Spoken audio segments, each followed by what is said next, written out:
Assalamualaikum warahmatullahi wabarakatuh. Kita berjumpa sekali lagi dalam video yang kedua. Okey. Pada hari ini, pada kali ini sama juga saya akan membincangkan bersama dengan kamu semua tentang pelajaran yang ke-19 tajuk Qiyamul Lail. Tajuk Qiyamul Lail sebagai penyuci, pemangkin kekuatan jiwa. Qiyamul Lail, pemangkin kekuatan jiwa.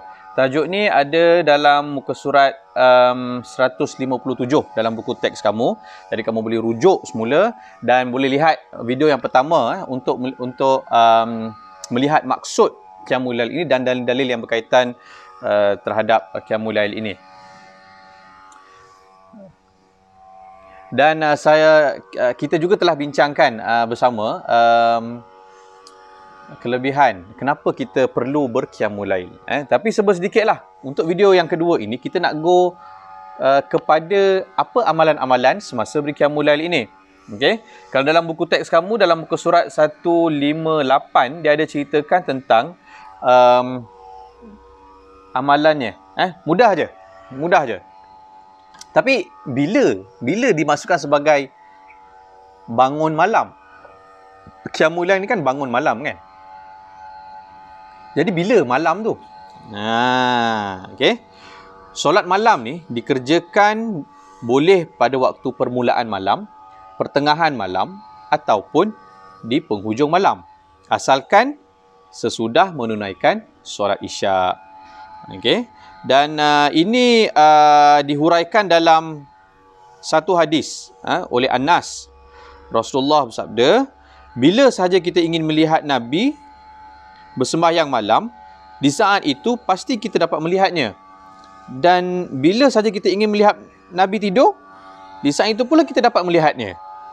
Bila beliau berpuasa, terus dilakukannya sehingga kita akan menganggap bahawa baginda tidak pernah berbuka. Tetapi kalau kita sudah berbuka, sampai-sampai kita akan menganggap bahawa baginda tak pernah berpuasa. Diriwayatkan oleh Ahmad, Bukhari dan Nasa'i. Maksudnya apa? Maksudnya Nabi Muhammad SAW ni dia bersolat malam ni pada tidak ada ketentuan waktu. Maksudnya bila-bila waktu pun boleh.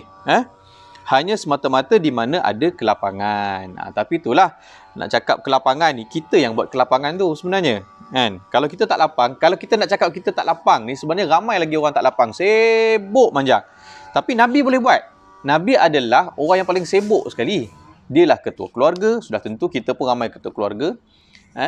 Dia adalah ketua masyarakat, pemimpin negara. Dia pun sibuk kan, lagi sibuk kan. Pemimpin negara kita ni baru student tingkatan 3 baru. Sibuk setara mana sangat. Jadi kita kena luangkan waktu untuk bertahajud. Now, waktu yang paling utama pula, bila? Sebaik-sebaik waktu untuk melakukan solat malam itu ialah sepertiga malam yang akhir. Kalau waktu malam tu lepas Isyak. Kalau kat Malaysia ni lebih kurang pukul 8.30 lah Isyak. Katakan 8.30. Kamu dah solat Isyak pukul 8.30 kan? Okay? Jadi malam tu dah boleh start dah. Boleh buat solat Qiyamul Lail. Lepas Isyak tu dah Qiyamul Lail dah.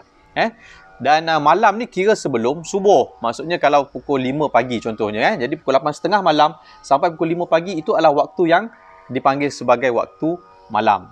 Bagilah 8.30. 9, 10, 11, 12, 1, 2, 3, 4, 5, lebih kurang 9 jam. 9 jam tu kamu bahagikan kepada 3.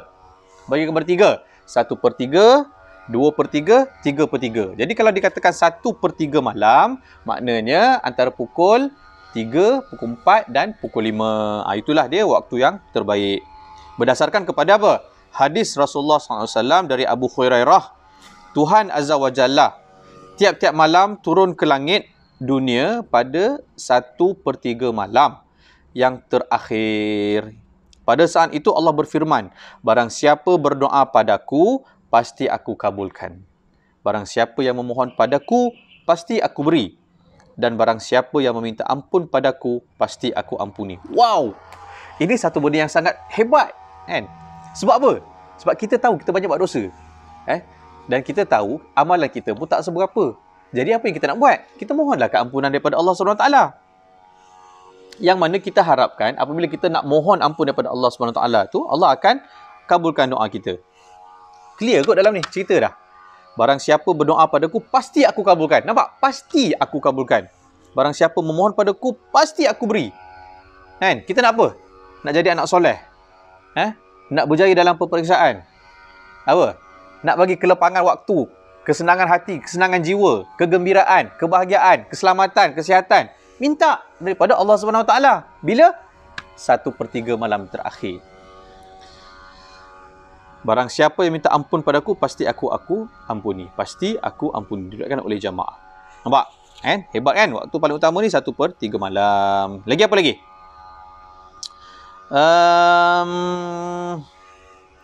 Aku mendengar Nabi SAW bersabda, sedekat-dekat hamba pada Allah ialah pada tengah malam yang terakhir. Maka jikalau engkau dapat masuk golongan orang yang berzikir kepada Allah pada saat itu, usahakanlah. Diriwayatkan oleh Hakim yang berkata bahawa hadis Nabi ini atas syarat Muslim. Tirmizi berkata bahawa ia adalah hasan lagi sahih. Diriwayatkan oleh Nasa'i dan Ibnu Khuzaimah. Sekali lagi, hadis ini yang sahih ini menyatakan bahawa 1/3 malam yang terakhir itu adalah waktu ketika Allah sangat dekat pada hambanya.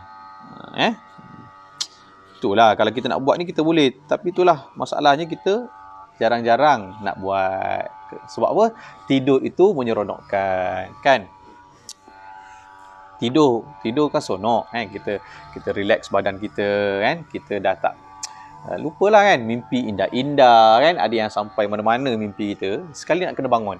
Sebab tu ramai orang susah nak buat solat tahajud. Tapi ingat, apabila semakin sedikit orang bangun, sebab tu logik ni pun ada sebenarnya. Semua orang tidur, jadi awak seorang je bangun, bayangkan.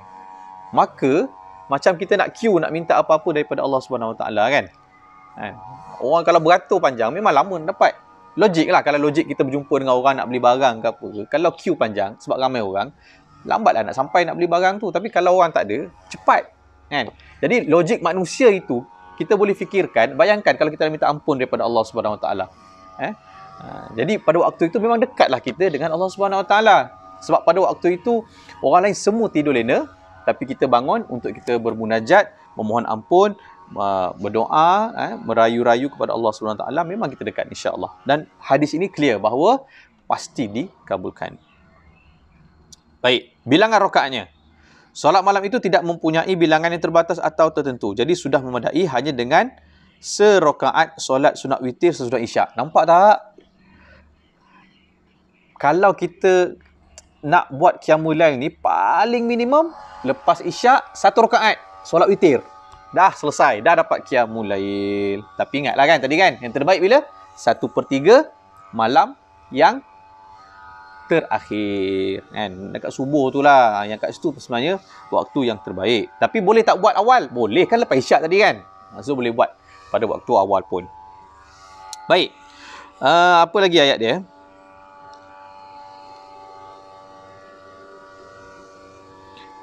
Solat di masjidku ini sama nilainya dengan 10,000 solat sunat. Semula, solat di masjidku ini sama nilainya dengan 10,000 solat.